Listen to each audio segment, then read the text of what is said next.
अस्सलाम वालेकुम dear students, कैसे हैं बेटा आप? ठीक ठाक है जी। जी बेटा, तो आज का हमारा टॉपिक है ट्रांसफार्मर। हम इस चैप्टर का लास्ट टॉपिक हमारे पास ट्रांसफार्मर मैं आपको बता चुका था बेटा। इससे पहले हम पढ़ चुके थे म्यूचुअल इंडक्शन कि म्यूचुअल इंडक्शन यानी ट्रांसफार्मर को समझने के लिए हमारे पास जो टॉपिक इम्पोर्टेंट है वो है म्यूचुअल इंडक्शन। जी बेटा, शुरू करते हैं हमारा आज का टॉपिक ट्रांसफार्मर। सबसे पहले डिफाइन करेंगे what is transformer, types of transformer, construction of transformer and principle of transformer. इसके बाद डिटेल में जाएंगे बेटा इसकी। जी, तो सबसे पहले ट्रांसफार्मर डिफाइन करते हैं बेटा। हम कहते हैं transformer is an electrical device which works on the principle of electromagnetic induction। यानी transformer work on the principle of electromagnetic induction. किस तरह काम करते हैं बेटा?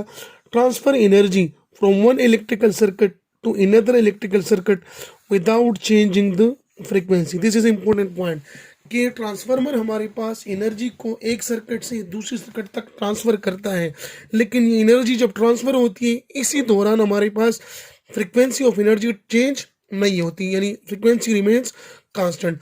तो अब एनर्जी किस तरह ट्रांसफर होगी? तो हम कहते हैं बेटा energy transfer take place with change of voltage and current.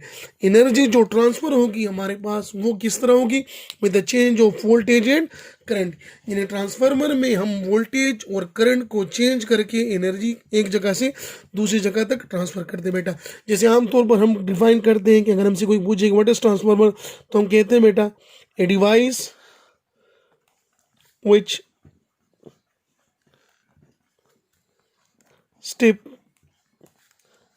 Up or step down the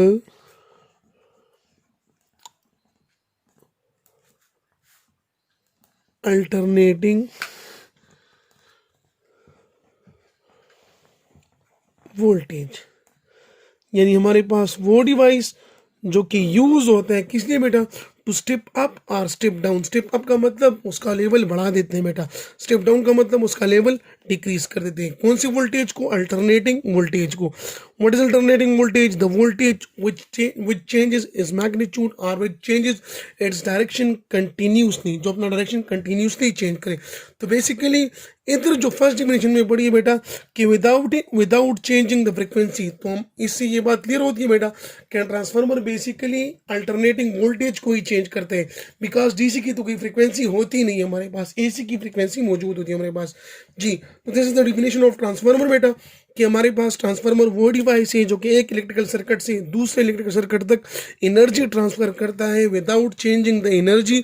और एनर्जी ट्रांसफर जो है it take place with the change of voltage and current, और in simple words a device with step up और step down the alternating voltage. जी, अब हम पढ़ेंगे types of transformer and construction of transformer. तो सबसे पहले बेटा construction of transformer. Transformer mainly consist of 3 parts. Transformer की कंस्ट्रक्शन में मेन पार्ट जो होते हैं वो हमारे पास 3 मेन पार्ट्स है बेटा। वो कौन कौन से? Primary coil, secondary coil, laminated iron core.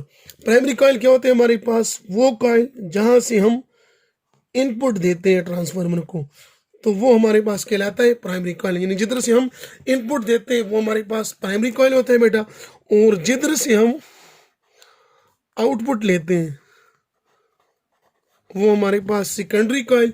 Laminated iron core जो होते हैं बेटा हम डिफाइन करते हैं a transformer core is used to provide a control path for the magnetic flux generated in transformer. चूंकि transformer based on the principle of electromagnetic induction, electromagnetic induction में हमारे पास मैग्नेटिक फ्लक्स इन्वॉल्व होता है, तो core जो होता है बेटा is use to provide a control path for the magnetic flux. यानी हम कहते हैं बेटा core is use to provide a control path for the magnetic flux। तो ये थे बेटा ट्रांसफार्मर की कंस्ट्रक्शन। यानी इस तरह होते हैं हमारे पास।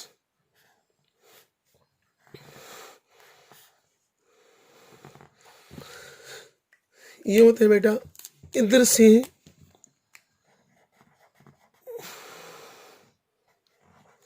इनपुट, ये हमारे पास प्राइमरी कॉइल, ये हमारे पास होता है बेटा कोर, और ये थे हमारे पास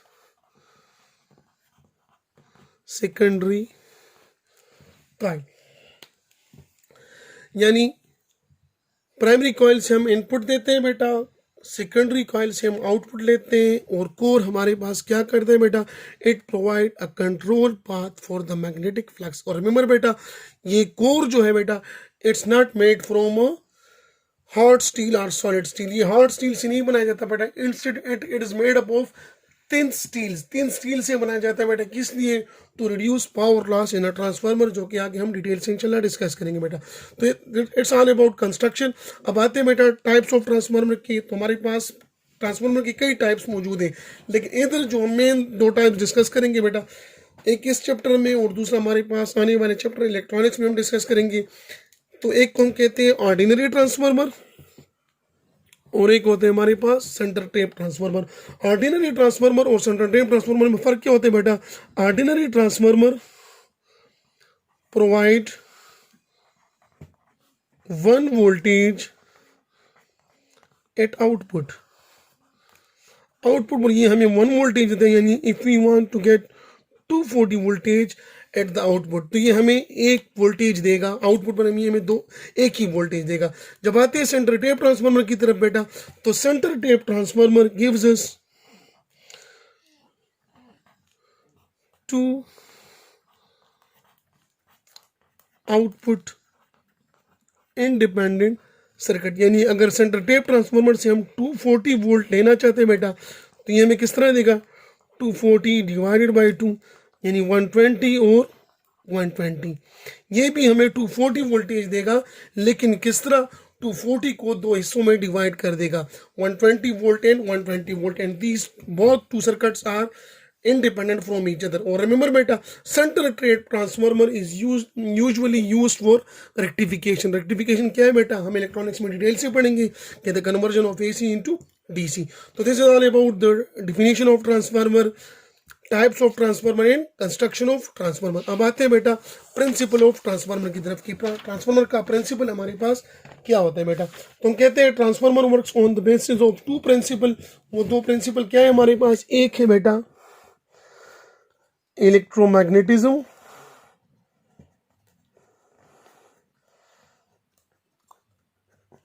और दूसरा हमारे पास है बेटा इलेक्ट्रोमैग्नेटिक इंडक्शन। इलेक्ट्रोमैग्नेटिज्म किस तरह बेटा? हम कहते हैं the transformer is based on the two principle. First, that an electric current can provide a magnetic field, और इसी को हम कहते हैं बेटा इलेक्ट्रोमैग्नेटिज्म। अरेस्टेड की ऑब्जर्वेशन बेटा कि electric current provide magnetic field, और उसी को हम कहते हैं बेटा इलेक्ट्रोमैग्नेटिज्म। जी, सेकंड हमारे पास, and second that a changing magnetic field within a coil of wire induce a voltage across the ends of the coil. यानी चेंजिंग द मैग्नेटिक फील्ड और change of flux produce EMF। यानी electromagnetic induction किसे कहते हैं बेटा? कि जिधर हमारे पास चेंज ऑफ मैग्नेटिक फ्लक्स हो जाए बेटा, और उसकी वजह से हमारे पास EMF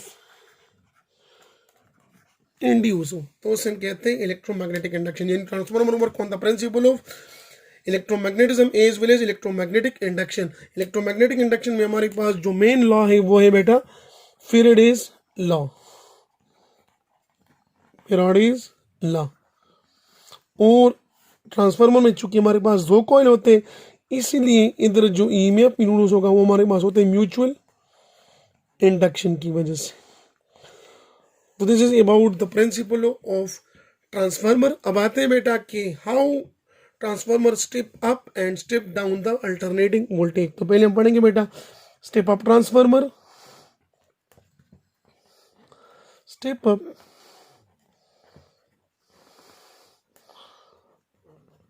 ट्रांसफार्मर। तो जैसे बेटा नाम से पता चल रहा है स्टेप अप, ये क्या करते हैं बेटा, पावर के लेवल को इंक्रीज कर देता है। यानी हम कहते हैं बेटा डिवाइस विथ स्टेप अप और step down the alternating voltage. तो स्टेप अप ट्रांसफार्मर हमारे पास कौन सा होता है बेटा, जो कि alternating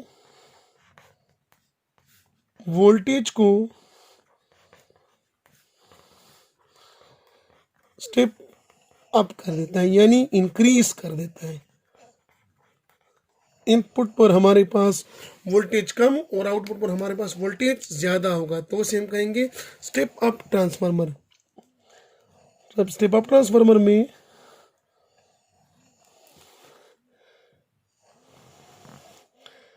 this is a core, iron core, इधर होते हैं हमारे पास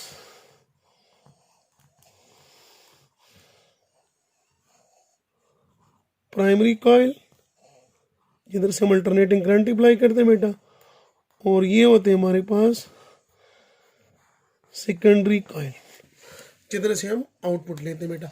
याद रखो प्राइमरी कॉइल में जो नंबर ऑफ टर्न्स होते हैं उसे हम एनपी से रिप्रेजेंट करते हैं। इधर जो वोल्टेज होता है वो हमारे पास वीपी, और जो करंट होता है वो हमारे पास आईपी। इसी तरह इधर voltage VS, number of turns NS से रिप्रेजेंट करते हैं, और करंट को हम आईएस से रिप्रेजेंट करते हैं। तो होता है हमारे पास क्या बेटा, स्टेप अप ट्रांसफार्मर में हमारे पास number of turns in secondary coil will be greater than the number of turns in primary coil. अब नंबर ऑफ टर्न्स ज्यादा होंगे, हम पढ़ चुके हैं from Faraday law of electromagnetic induction कि जब हमारे पास नंबर ऑफ टर्न्स ज्यादा होंगे तो ईएमएफ ज्यादा प्रोड्यूस होगा। तो जिस कॉइल में हमारे पास नंबर ऑफ टर्न्स ज्यादा होंगे उधर हमारे पास ईएमएफ ज्यादा प्रोड्यूस होगा। तो स्टेप अप ट्रांसफार्मर चूंकि हम इसमें वोल्टेज को ज्यादा करना चाहते हैं, तो that's why number of turns in secondary coil will be greater than the number of turns in primary coil. As a result voltage in secondary coil will be greater than the voltage in primary coil. Voltage जो है हमारे पास secondary coil में वो ज्यादा होगा as compare to voltage in primary coil. But remember बेटा, the current in the primary coil will be greater than the current in the secondary coil. ये दो बातें इंतहाई इंपॉर्टेंट बेटा, कि जिस कॉइल में वोल्टेज ज्यादा होगा वहां पर करंट कम होगा, और जिस कॉइल में वोल्टेज कम होगा वहां पर करंट हमारे पास ज्यादा होगा। यानी इसको हम इस तरह भी लिख सकते हैं बेटा कि for step up transformer IS will be less than IP और IP ग्रेटर देन IS। तो स्टेप अप ट्रांसफार्मर हमारे पास वो ट्रांसफार्मर होते हैं बेटा जिसमें number of turns in secondary coil ज्यादा होते हैं as compare to number of turns in primary coil. Number of turns ज्यादा होंगे तो ईएमएफ हमारे पास स्टेप अप ट्रांसफार्मर में सेकेंडरी कॉइल में हमारे पास ईएमएफ ज्यादा प्रोड्यूस होगा, क्योंकि नंबर ऑफ टर्न्स ज्यादा होंगे, फ्लक्स ज्यादा चेंज होगा, फ्लक्स ज्यादा चेंज होगा तो ईएमएफ हमारे पास ज्यादा प्रोड्यूस होगा। From Faraday law we know that E is equal to N del phi by delta t. यानी नंबर ऑफ टर्न जितने ज्यादा होंगे इंड्यूस ईएमएफ हमारे पास उतना ही ज्यादा होगा। तो स्टेप अप ट्रांसफार्मर में हमारे पास वोल्टेज ज्यादा प्रोड्यूस होता है as compare to step down transformer. और स्टेप अप ट्रांसफार्मर तो यूज भी इसलिए करते बेटा कि हम वोल्टेज के लेवल को इंक्रीज करते बेटा। Remember, step up transformer are only use on generation side, जिधर हमारे पास बिजली जनरेट होती है, यानी डैम्स में हमारे पास जिधर बिजली जनरेट होती है उधर हमारे पास स्टेप अप ट्रांसफार्मर यूज होते हैं। बाकी डेली लाइफ में आप जिधर भी ट्रांसफार्मर देखो बेटा, ग्रेड में ट्रांसफार्मर, ये गली मोहल्लों में जो ट्रांसफार्मर होती है हमारे पास, इलेक्ट्रिकल डिवाइसेस, इलेक्ट्रॉनिक डिवाइसेस, इन सब में हमारे पास जितने भी ट्रांसफार्मर होते हैं ये तमाम के तमाम ट्रांसफार्मर हमारे पास स्टेप डाउन ट्रांसफार्मर होते हैं। तो ये तो हमारे पास एक था बेटा कि स्टेप अप ट्रांसफार्मर किसे कहते हैं, तो हमने पढ़ा बेटा कि वो ट्रांसफार्मर जो कि इनपुट वोल्टेज को इंक्रीज कर देता है उससे हम कहते हैं स्टेप अप ट्रांसफार्मर। अब आते हैं बेटा स्टेप डाउन ट्रांसफार्मर की तरफ कि what is mean by step down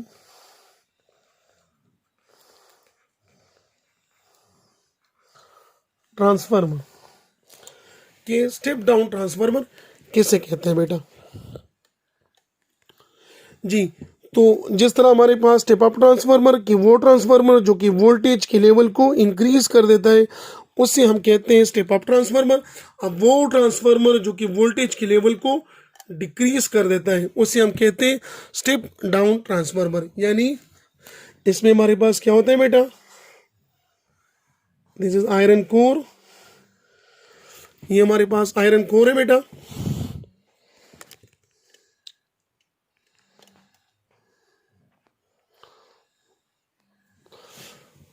iron core, इधर हमारे पास प्राइमरी कॉइल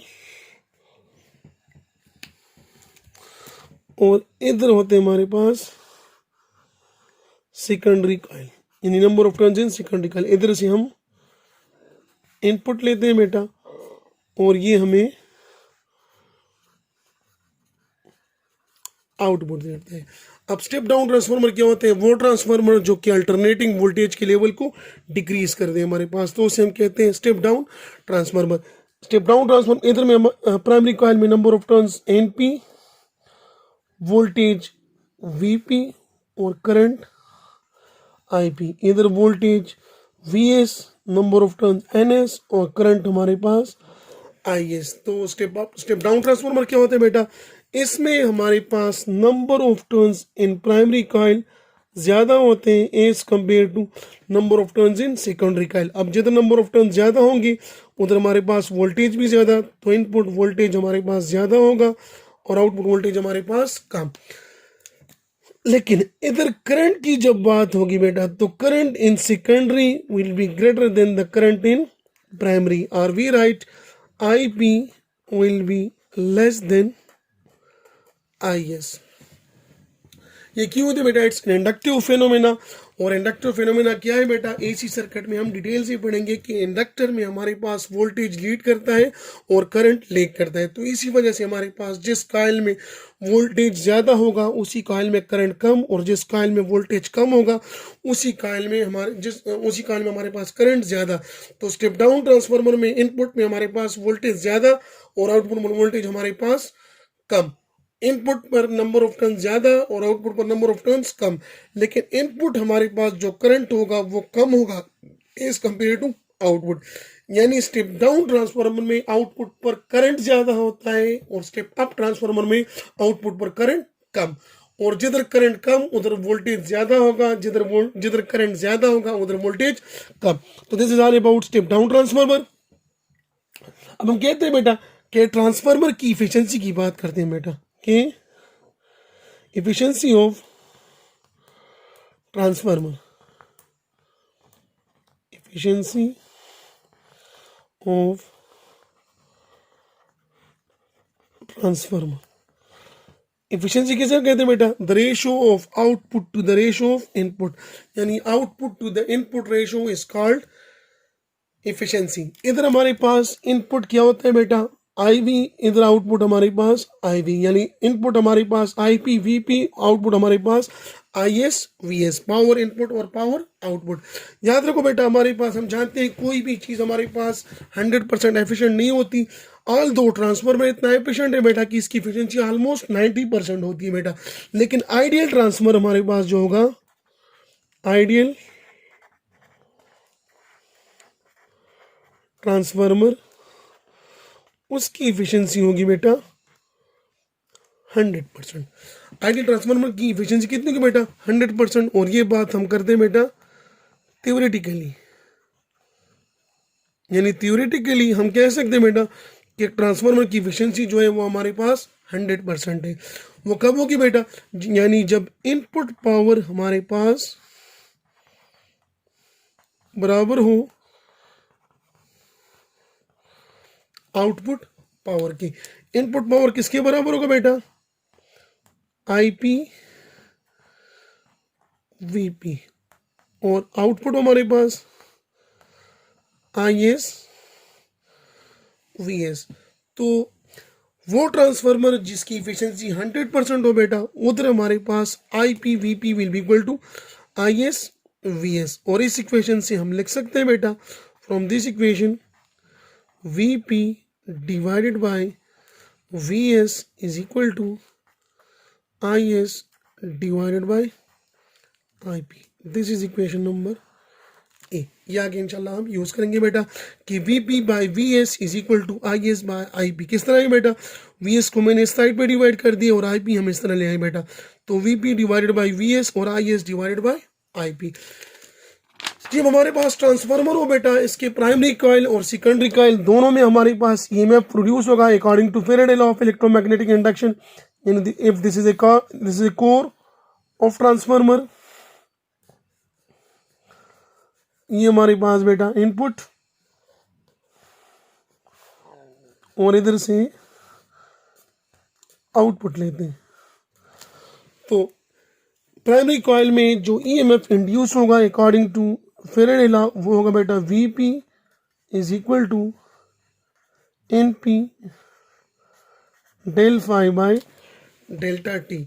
और सेकेंडरी कॉइल में कितना प्रोड्यूस होगा बेटा, वो होगा induce EMF V S is equal to N S del phi by delta t. Let's say this is equation A and this is equation B. हम कहते हैं बेटा B equation B divide by equation ए, तो V S divided by V P, यानी equation B का left hand side हमने equation ए के left hand side से डिवाइड कर दिया बेटा, और राइट हैंड साइड हम ए से राइट हैंड साइड से डिवाइड करेंगे। तो N S del phi by delta T divided by V S del phi by delta T. होगा क्या हमारे पास, del phi by delta T cancel, we get V S by V P is equal to N S by N P. This is equation number 2। V S by V P divide by is equal to N S by N P, और ये हमारे पास equation number 1 था बेटा कि V P divided by V S is equal to I S by I P जी। और from equation 1 अगर हम वोल्टेज लिखना चाहते हैं बेटा तो we can write V S by V P is equal to I P by I S. This is equation number 3। अब इक्वेशन 2 और 3 को अगर हम कंबाइन ही लिखेंगे बेटा तो we write V S by V P is equal to N S by N P equals to I P by I S. और इस इक्वेशंस को हम कहते हैं बेटा इक्वेशन ऑफ ट्रांसफार्मर। इधर ये फर्क नोट कर लो बेटा, वी एस और एन एस, वी पी और एन पी, लेकिन इधर आई पी और आई एस। ये हमारे पास चेंज क्यों, क्योंकि हम पीछे पढ़ चुके हैं कि current to voltage inversely relate है हमारे पास ट्रांसफार्मर में, यानी जिस कॉइल में हमारे पास वोल्टेज ज़्यादा होगा उसी कॉइल में करंट कम, और जिस कॉइल में वोल्टेज कम होगा उसी कॉइल में हमारे पास करंट ज़्यादा होगा। तो ये तो था हमारे पास ट्रांसफार्मर के मुतल्लिक कि ट्रांसफार्मर होता क्या है बेटा, इसके टाइप्स क्या है, इसकी कंस्ट्रक्शन क्या होती है, ये किस तरह अल्टरनेटिंग वोल्टेज को स्टेप अप और स्टेप डाउन करते हैं बेटा, इसका प्रिंसिपल क्या है, इलेक्ट्रोमैग्नेटिक इंडक्शन के थ्रू हमने फैराडे लॉ अप्लाई किया बेटा। तो प्राइमरी कॉइल में जो voltage V P is equal to N P del phi by delta T, secondary coil में V S is equal to N S del phi by delta T.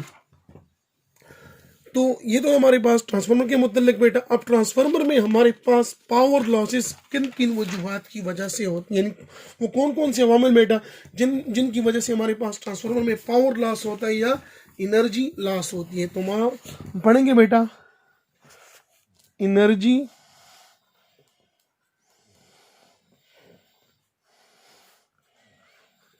Losses in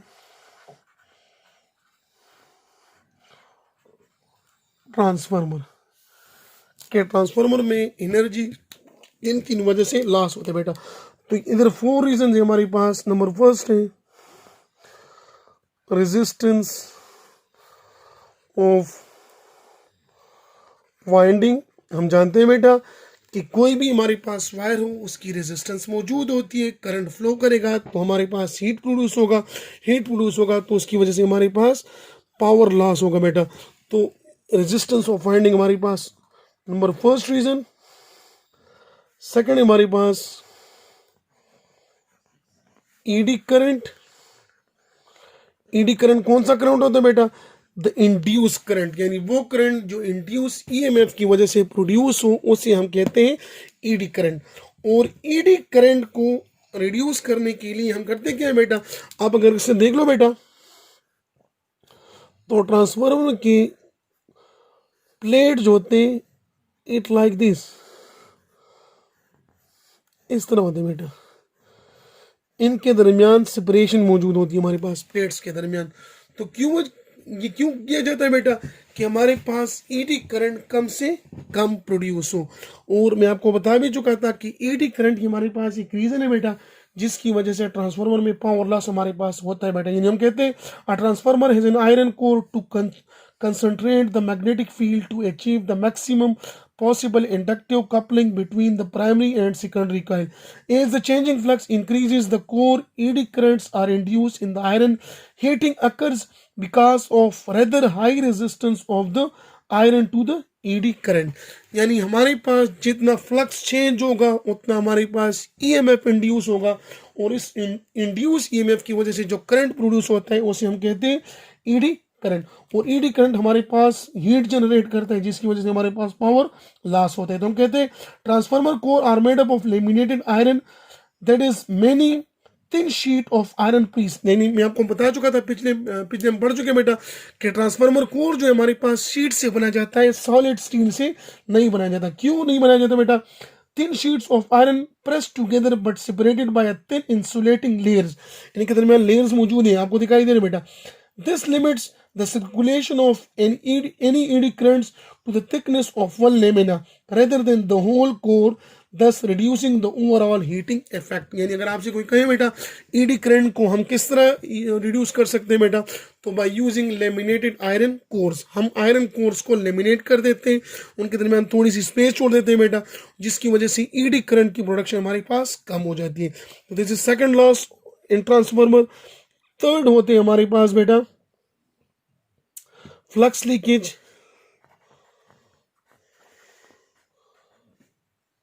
flux leakage, अब हमारे पास जरूरी नहीं है बेटा कि जो flux magnetic flux हमारे पास प्रोड्यूस होते बेटा, तो वो टोटली जो है यानी प्राइमरी में करंट की वजह से टोटली हमारे पास ईएमएफ सेकेंडरी में नहीं प्रोड्यूस होता। कुछ मैग्नेटिक फील्ड लाइंस हमारे पास सराउंडिंग में भी चले जाते हैं, तो उसकी वजह से जो फ्लक्स होते हैं हमारे पास वो फ्लक्स लीक कर जाते हैं। There is always some flux leakage, that is not all the flux due to primary passes through the secondary due to poor design of the core or air gaps in the core. It can be reduced by winding the primary and secondary coils one over the other। और flux leakage को हम किस तरह reduce कर सकते हैं बेटा? जब दोनों वायरिंग को हमारे पास जो है बेटा वाइंडिंग जो है बेटा reduce by winding the primary and secondary coils one over the other. जब प्राइमरी और सेकेंडरी कॉइल को हम एक दूसरे के साथ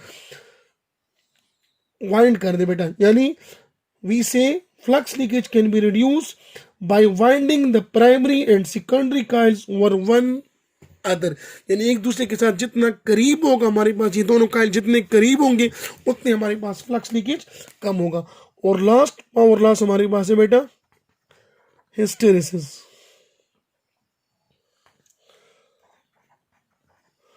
व्हाट इज हिस्टेरेसिस बेटा?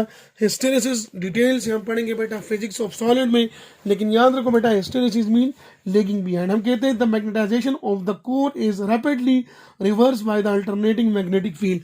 ये किस तरह का बेटा? हम सिंपल कहते हैं बेटा हिस्टेरेसिस को आप याद रखो बेटा, हम डिटेल से चैप्टर 6 में पढ़ेंगे। The lagging of magnetic flux density behind magnetic field strength, इससे हम कहते हैं हिस्टेरेसिस। तो हिस्टेरेसिस क्या होती है बेटा डिटेल में इंशाल्लाह फिजिक्स ऑफ सॉलिड में पढ़ेंगे, लेकिन याद रखो ये 4 लॉसेस हमारे पास ट्रांसफार्मर होते हैं। रेजिस्टेंस ऑफ वाइंडिंग, हम गुड कंडक्टर यूज करें वाइंडिंग के लिए, उसकी वजह से इसकी ये लॉस हमारे पास कम होता है बेटा। ईडी करंट प्लेट्स के दरमियान गैप छोड़ देते हैं, इसकी वजह से ईडी करंट का लॉस जो होते हैं वो कम हो जाते हैं। फ्लक्स लीकेज, प्राइमरी और सेकेंडरी कॉइल दोनों को हम वाइंड कर दें एक दूसरे के ऊपर, तो उसकी वजह से हमारे पास फ्लक्स लीकेज कम हो सकते हैं बेटा। हिस्टेरेसिस लॉसेस किस तरह कम होंगे बेटा? When we use soft iron, हम सॉफ्ट आयरन यूज करें बेटा, तो उसकी वजह से हमारे पास हिस्टेरेसिस लॉस कम हो सकते हैं। हमारे पास दो किस्म के आयरन होते हैं, एक होता है सॉफ्ट आयरन और एक होता है हार्ड आयरन। तो for transformer soft iron is best because soft iron में हमारे पास हिस्टेरेसिस लॉस कम होते हैं बेटा। तो this is all about transformer transformer के टॉपिक में अगर आपको कोई क्वेश्चन हो बेटा तो आप मुझसे पूछ सकते हो। उम्मीद है बेटा आपको ये लेक्चर समझ आ गया होगा। अगर किसी भी वक्त आपको कोई प्रॉब्लम हो बेटा तो आप मुझसे पूछ सकते हो। I am available. मुझे अपनी दुआओं में याद रखें बेटा। इंशाल्लाह नेक्स्ट लेक्चर में मिलेंगे। अल्लाह हाफिज़।